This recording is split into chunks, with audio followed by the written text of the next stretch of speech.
بنی اسرائیل میں ایک شخص رہتا تھا اور اس کی بیوی انتہائی خوبصورت اور فرما بردار تھی۔ ایک مرتبہ اس شخص کا سفر پر جانا ہوا تو اس نے اپنے بھائی سے کہا کہ میں سفر پر جا رہا ہوں اور میری غیر موجودگی میں تم میری بیوی کی خدمت اور دیکھ بھال کرو گے۔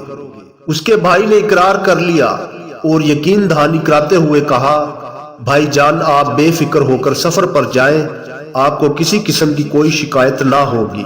چنانچہ وہ شخص مطمئن ہو کر سفر پر روانہ ہو گیا اور اس کے بھائی نے اپنی بھابھی کے ساتھ رہنا شروع کر دیا۔ اس خوبصورت عورت کے حسن و جمال نے اس کی آنکھوں پر غفلت کا پردہ ڈال دیا اور اپنے بھائی سے کیے ہوئے وعدے کو توڑ کر اس کی بیوی کو اپنے ارادے سے آگاہ کرتے ہوئے گناہ کی دعوت دی۔ عورت پاک دامن اور باحیا تھی، اس نے انکار کر دیا۔ جب بدبخت خائن دیور اپنی کوشش میں ناکام ہونے لگا تو دھمکی دیتے ہوئے کہا، اگر تم نے میری بات نہ مانی تو میں تمہیں ہلاک کر دوں گا۔ عورت نے کہا، خدا کی قسم میں تمہاری گناہ بھری دعوت ہرگز قبول نہ کروں گی، تم جو چاہے کر لو۔ پاک باز عورت کے ایمان افروز اور جرأت مند انداز کو دیکھ کر وہ خاموش ہو گیا۔ جب اس کا بھائی سفر سے واپس آیا تو اس نے کہا، میرے بھائی جانتے ہو تمہاری بیوی نے تمہارے جانے کے بعد کیا گل کھلایا؟ سنو، وہ مجھے بدکاری کی دعوت دیا کرتی تھی، اس نے تمہارے جانے کے بعد نہ جانے کیا کیا برے کام کیے ہیں۔ بھائی کی یہ باتیں سن کر اسے بہت غصہ آیا۔ اس نے کہا، جانتے ہو تم کیا کہہ رہے ہو؟ تو اس نے کہا، بھائی جان اللہ کی قسم میں بالکل سچ کہہ رہا ہوں۔ بھائی کی باتیں سن کر اس کے دل میں یہ بات جم گئی کہ واقعی میری بیوی نے خیانت کی ہے۔ غم و غصے کی وجہ سے اس نے اپنی بیوی سے بات چیت بند کر دی۔ بالآخر ایک رات موقع پا کر اپنی پاک باز بیوی کو تلوار کے پے در پے وار کر کے شدید زخمی کر دیا۔ جب یقین ہو گیا کہ یہ مر چکی ہے تو وہاں سے چلا گیا۔ خدا کی قدرت کے شدید زخمی ہونے کے باوجود نیک خاتون ابھی زندہ تھی۔ وہ گرتی پڑتی ایک راہب کے عبادت خانے کے قریب پہنچی۔ اس کی درد بھری آہیں سن کر راہب نے اپنے غلام کو بلایا، دونوں اسے اٹھا کر عبادت خانے میں لے آئے۔ نیک نیت راہب بڑی توجہ سے اس کا علاج کرتا رہا، جس کی وجہ سے وہ بہت جلد صحت یاب ہو گئی۔ راہب کی زوجہ فوت ہو گئی تھی، اس کا ایک چھوٹا سا بچہ تھا۔ راہب نے عورت سے کہا، اب تم ٹھیک ہو گئی ہو، اگر جانا چاہو تو بخوشی چلی جاؤ، اگر یہاں رہنا چاہو تو تمہاری مرضی۔ عورت نے کہا، میں یہی رہ کر آپ کی خدمت میں زندگی گزارنا چاہتی ہوں۔ راہب نے اپنا بچہ اس کے حوالے کر دیا۔ نیک و پارسا خاتون بڑی دل جمی سے اس کی پرورش کرنے لگی۔ راہب کا سیاہ فام غلام عورت کے حسن کو دیکھ کر بدنیت ہو گیا اور موقع کی تلاش میں رہنے لگا۔ ایک دن اس نے اپنی نیت بد کا اظہار کرتے ہوئے اس پاک باز باحیا عورت کو بدکاری کی طرف بلایا اور کہا، باخدا یا تو میری بات مان لے اور میری خواہش پوری کر دے، ورنہ میں تجھے ہلاک کر دوں گا۔ خوف خدا رکھنے والی نیک عورت نے کہا، میں ہرگز تیری بات نہیں مانوں گی، تجھے جو کرنا ہے کر لے۔ بدکار سیاہ فام اپنی ناکامی پر ماتم کرتا ہوا دل میں بغض لیے ہوئے وہاں سے چلا گیا۔ رات کی سیاہی نے جب ہر شے کو ڈھانپ لیا تو سیاہ فام غلام عورت کے پاس آیا۔ بچہ اس کی گود میں رو رہا تھا، وہ اسے بہلا رہی تھی۔ ظالم و شہوت پرست سیاہ فام غلام نے تیز چھری سے بچے کا گلا کاٹ دیا۔ چند ہی لمحوں میں اس نے تڑپ تڑپ کر جان دے دی۔ غلام دوڑ کر راہب کے پاس گیا اور کہا، حضور کیا آپ جانتے ہیں کہ آپ کی اس مہمان خبیث عورت نے کیا کارنامہ کیا ہے؟ کیا آپ کو معلوم ہے اس نے آپ کے ننھے منھے بچے کے ساتھ کیا سلوک کیا ہے؟ آپ نے اس کے ساتھ احسان کیا، لیکن اس نے آپ کے بچے کے ساتھ بہت برا سلوک کیا ہے۔ ہائے ہائے کیسی ظالم عورت ہے۔ راہب غلام کی باتیں سن کر بہت حیران ہوا اور پریشان ہو کر کہا، تیرا ناس ہو، بتا تو صحیح اس نے میرے بچے کے ساتھ کیا کیا ہے؟ تو اس نے کہا، حضور اس نے آپ کے لاڈلے بچے کو ذبح کر ڈالا ہے، اگر یقین نہیں آتا تو چل کر خود اپنی آنکھوں سے دیکھ لے۔ راہب دوڑتا ہوا وہاں پہنچا تو دیکھا کہ واقعی بچے کا گلا کٹا ہوا ہے اور اس کا جسم خون میں لت پت ہے۔ راہب نے عورت سے پوچھا میرے بچے کو کیا ہوا؟ تو اس نے کہا میں نے اس کے ساتھ کچھ نہیں کیا بلکہ آپ کے غلام نے مجھے گناہ کی دعوت دی۔ جب میں نے انکار کیا تو اس نے بچے کو قتل کر دیا۔ میں اس معاملے میں بالکل بے قصور ہوں۔ راہب نے کہا اے اللہ کی بندی، تو نے اپنے معاملے میں مجھے شک میں مبتلا کر دیا ہے۔ اب میں نہیں چاہتا کہ تو میرے ساتھ رہے۔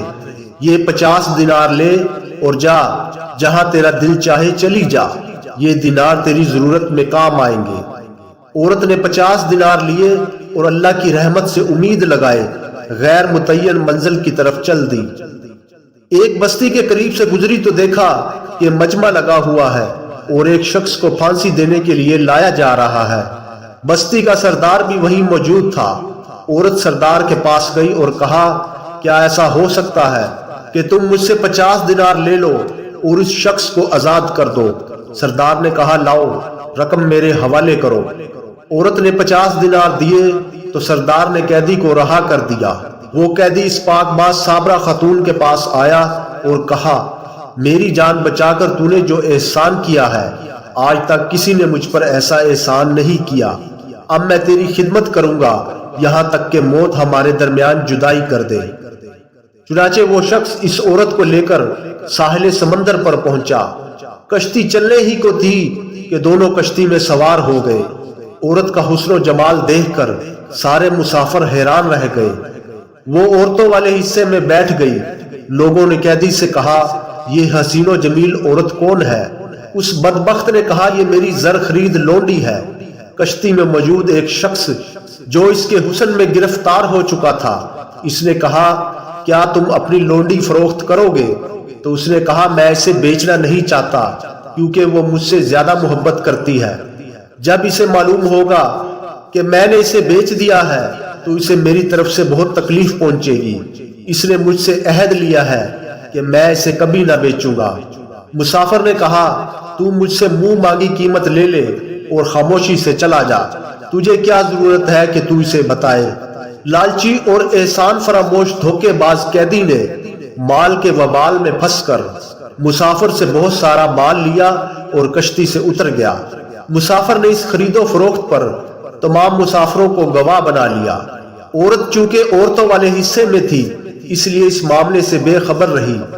جب مسافر کو یقین ہو گیا کہ اس کا مالک جا چکا ہے، اب واپس نہیں آ سکتا، تو وہ عورت کے پاس آیا اور کہا آج سے تم میری ملکیت ہو، میں نے تمہیں خرید لیا ہے۔ عورت نے کہا خدا کا خوف کرو، تو نے مجھے کیسے خرید لیا جبکہ میں آزاد ہوں اور کسی کی ملکیت میں نہیں؟ مسافر نے کہا ان باتوں کو چھوڑ، تیرا مالک تجھے بیچ کر یہاں سے جا چکا ہے۔ اب نہ تو اپنے مالک کے پاس جا سکتی ہے، نہ ہی وہ رقم واپس کر سکتی ہے جو تیرے مالک نے مجھ سے لی ہے۔ میں نے مال کثیر دے کر تجھے خریدا ہے اور تمام مسافر اس بات پر گواہ ہے۔ اگر یقین نہیں آتا تو ان سے پوچھ لے۔ سب مسافروں نے کہا اے اللہ عز و جل کی دشمن، اس نے واقعی ہی تجھے خریدا ہے، ہم سب اس بات پر گواہ ہیں۔ نیک اور پاک باز جرت مند عورت نے کہا تمہارا ناس ہو، اللہ سے ڈرو، خدا کی قسم میں آزاد ہوں، آج تک کبھی کوئی میرا مالک نہیں بنا، میں کسی کی لونڈی نہیں کہ کوئی مجھے بیچے، تم اس معاملے میں اللہ سے ڈرو۔ لوگوں نے اس مسافر سے کہا یہ اس طرح باز نہیں آئے گی، اس کے ساتھ جو سلوک کرنا ہے کر ڈال، خود ہی مان جائے گی۔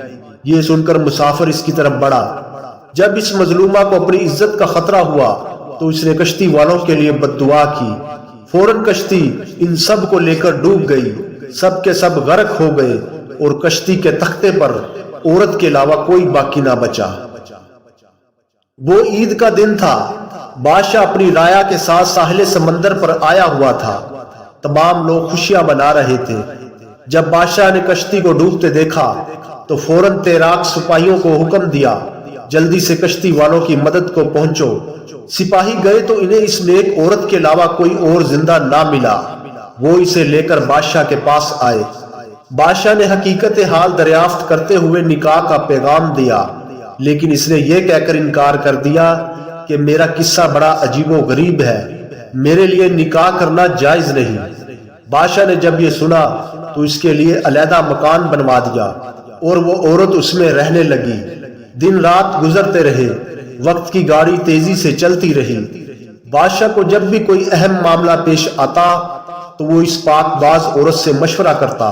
اللہ نے اس عورت کے مشوروں میں ایسی برکت دی کہ ان پر عمل کر کے بادشاہ کو ہمیشہ کامیابی ملی۔ اب بادشاہ کے نزدیک یہ پاک باز عورت بہت معظم ہو گئی تھی، وہ اسے بہت بابرکت سمجھنے لگا۔ جب بادشاہ کی موت کا وقت قریب آیا تو اس نے اپنے وزیروں، مشیروں اور رایا کو جمع کر کے کہا، اے لوگو، تم نے مجھے کیسا پایا؟ سب نے بیک زبان جواب دیا، اللہ آپ کو اچھی جزا عطا فرمائے، آپ ہمارے لیے رحیم باپ کی طرح ہے۔ بادشاہ نے کہا، اے لوگو، توجہ سے میری بات سنو، تم نے محسوس کیا ہوگا کہ ہماری نیک سیرت مہمان خاتون کے قابل قدر مشوروں کی بدولت ہمارے ملک کا نظام بہتر ہو گیا ہے۔ میں نے اسے اپنے ہر معاملے میں بابرکت پایا۔ میں تمہارے لیے ایک بہت اچھی تدبیر کرنا چاہتا ہوں۔ لوگوں نے تجسس بھرے انداز میں کہا، علی جا حکم فرمائے، آپ کیا چاہتے ہیں؟ تو بادشاہ نے کہا، میں چاہتا ہوں کہ اپنے بعد اس نیک سیرت خاتون کو تم پر ملکہ مقرر کر دوں۔ شفیق و رحیم بادشاہ کے حکم پر لبیک کہتے ہوئے سب نے عرض کی، علی جا، جیسا آپ چاہتے ہیں انشاءاللہ ویسا ہی ہوگا۔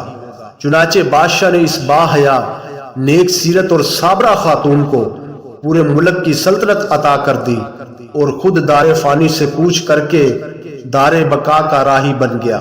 اس عورت نے ملکہ بنتے ہی اعلان کر دیا کہ پورے ملک کے لوگ بیعت کے لیے جمع ہو جائے۔ حکم شاہی ملتے ہی ملک کے گوشے گوشے سے لوگ نئے بادشاہ کی بیعت کے لیے جمع ہو گئے۔ بیعت کا سلسلہ شروع ہوا۔